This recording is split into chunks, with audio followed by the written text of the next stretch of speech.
ஏச நம்பித்தானா பிறந்திருக்கேன், ஏச நம்பித்தானா வளர்ந்திருக்கேன். இயேசு சொன்ன சொல்லு காதோரமா இப்போ வந்து வந்து கேக்குதம்மா.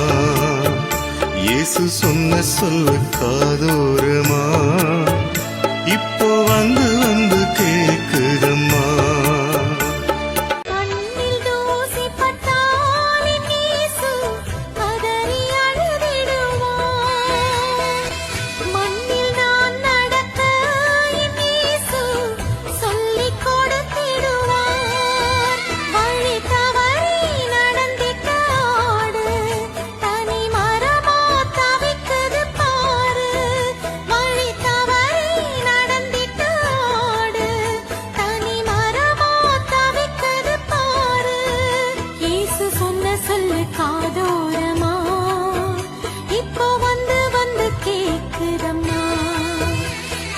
சொன்ன சொல்லு காதோ